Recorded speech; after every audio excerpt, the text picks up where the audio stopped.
this guy's garage. Like and subscribe.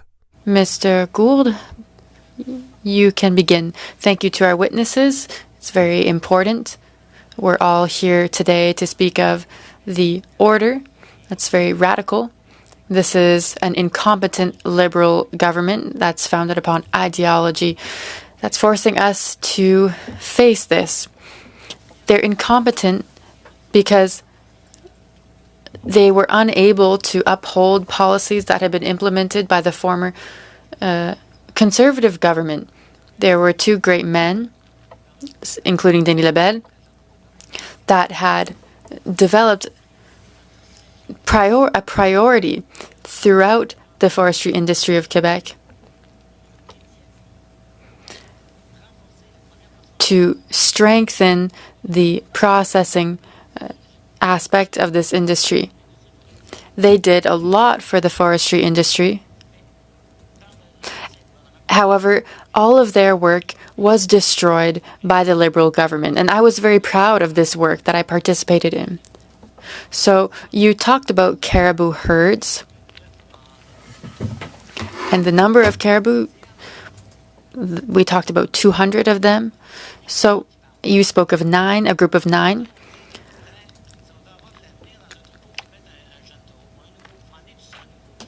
So we've always said that we need to look at the future and the longevity.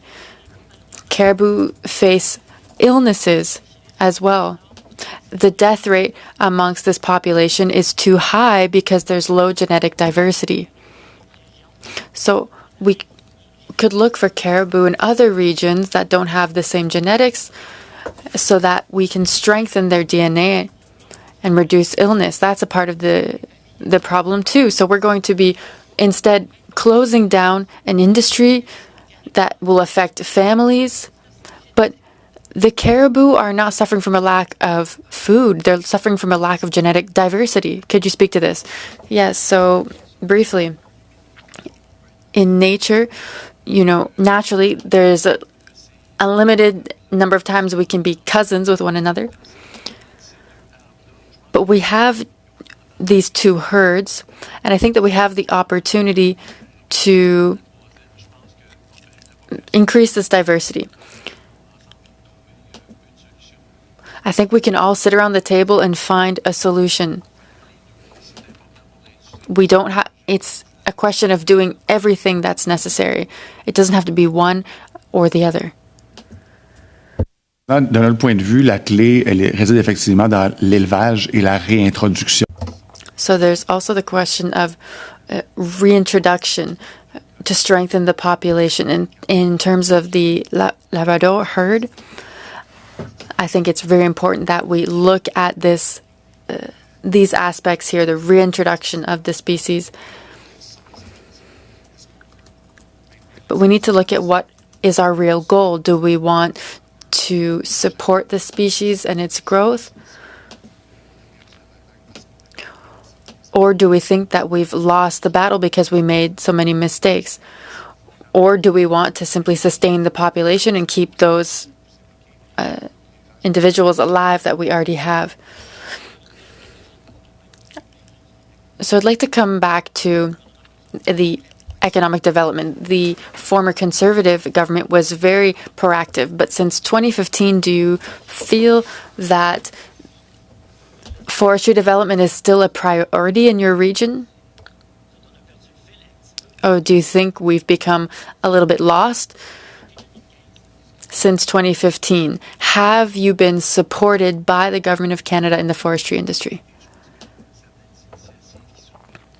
There are some initiatives for research on the use of lumber in construction that looks at processing. But firstly, we need to harvest before we can get on to these different levels of processing. And we have seen a reduction in the financial support we're getting. We've been talking a lot about carbon. But in order to benefit from all the new initiatives, we need lumber. looked at the timeline here, the boreal caribou since 2000 was identified as a species at risk by an independent committee that monitors the species. Since 2005, through the government of Quebec, in 2016 or in 2005, the government committed to implementing a protection plan for the mountain caribou as well as forest-dwelling caribou. But it hasn't been done. So the government has stated if Quebec implemented the measures that it committed to, we would not have had to make this order. We also don't want to have an emergency order. And it has been publicly stated that we will take into account all perspectives that are heard through consultation. So when we talk about reform in the forestry regime, we're looking to find a balance between the environment and the industry. We know that the foresters that I've spoken to know that we need to protect our environment if we want the industry to prosper. So what solutions do we need to find this balance? I think we've said it, forestry, the sector in Quebec, or rather the government of Quebec, is not doing the necessary work. So we need to change the regime. But we need to do so correctly. We need to take our time. It's been mentioned, the tribunal has stated, what we're trying to say is essentially, take your time to hurry up. Next year, all companies in Quebec will be affected by this order that's not implemented yet, but this will affect all of our companies. So it's the time to act, to work together, to find proactive solutions. I agree with this. I don't have a lot of time. Mr. Pelletier, I'd like you to speak further to the question of what caribou represents for Indigenous groups. I have 2 Indigenous groups in my region, and they say they always think of the 7th generation when they look at sustainability in their development. So this is really an integral part of Indigenous culture. I think you were speaking to me? Yes, Chief. So this is an iconic species in our culture. Of course, our culture is intrinsically linked to caribou in an intimate manner. It's a part of what we eat, how we teach our younger generations. It's related to our language, our values, our foundational principles. And so if it's essential that we protect them, because if we lose the caribou, we'd be losing a part of our culture. So you have personally taken action on this matter because you've stated how important caribou is for your Indigenous culture. You've spoken, though, of hunting caribou for its recovery. Yeah, so in the 80s, we already had our elders telling us about this being beneficial. There have been hunting restrictions since 2003. And we spoke to the government asking that we be more involved in this. This will allow us to protect the survival of caribou. And we really need to work together. Unfortunately, First Nations are never around the table to collaborate and contribute to discussions. We need legal action in order to finally recognize that we are stakeholders in these activities. Thank you, Mr. Simard. So we have these net zero goals, and these goals could be made more fragile because of what's going on here. So, Mr. Samaray, could you talk about the potential economic effects if we take into account the cumulative effects and the fact that the forestry industry also has to deal with tariffs in the U.S. as well as the spruce budworm? So, firstly, it's been stated by the IPCC that we need to do three things. First, there's the energy transition. We need to move away from fossil fuels. We need to, secondly, protect biodiversity. And three, we need to move away from carbon, move towards a net zero.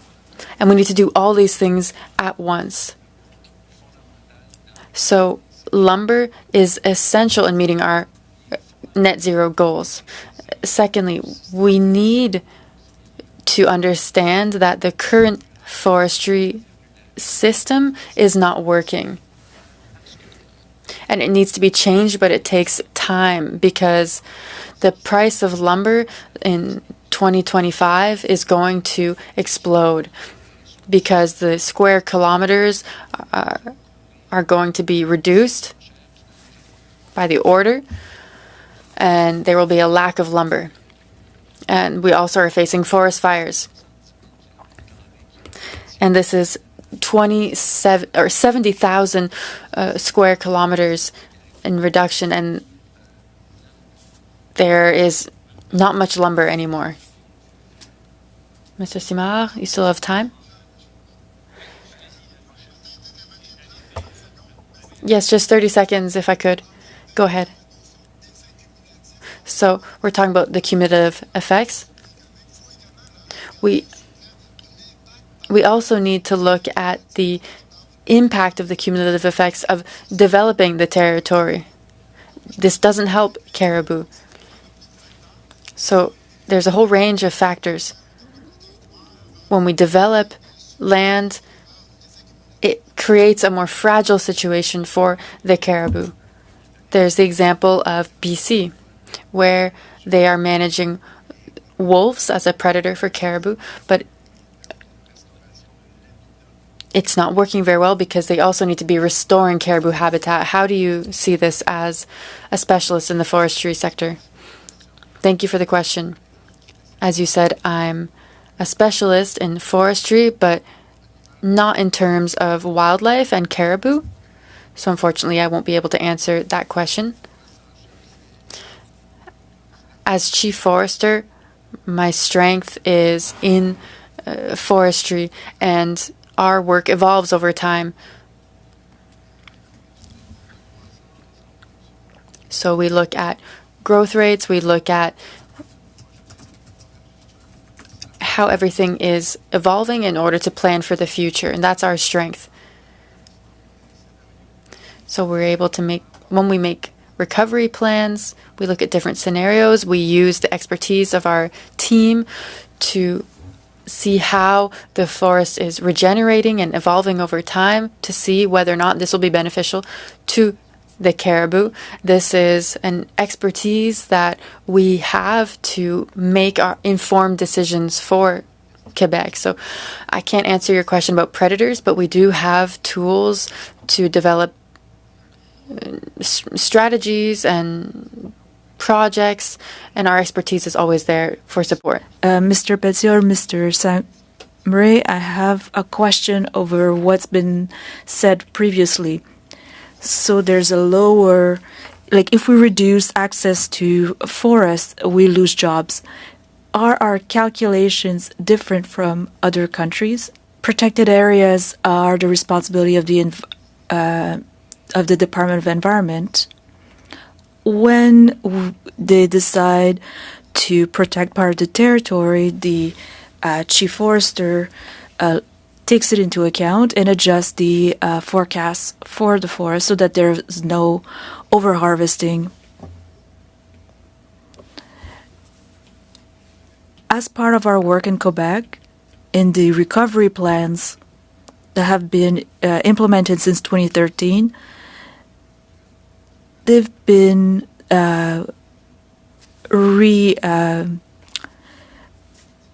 continued on to 2023-2028. At the south of the northern limit, there's over 8 million hectares of protected areas. Those are facts that we take into account in our work, and we integrate that in our work.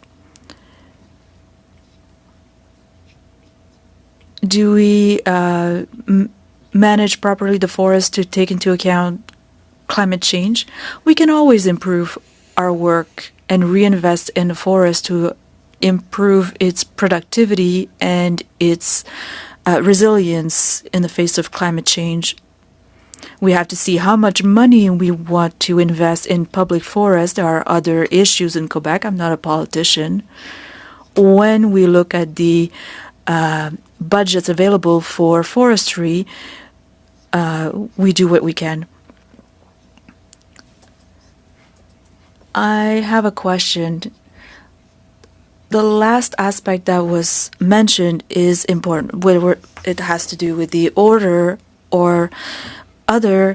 Money is important. We have to maintain the road network and to compensate for forest fires. There's also the federal order. We will need money to solve things. What the order is doing is the Quebec government is to print some more money and take on this debt. We need to work together so that there are the least impacts possible, because it will cost money.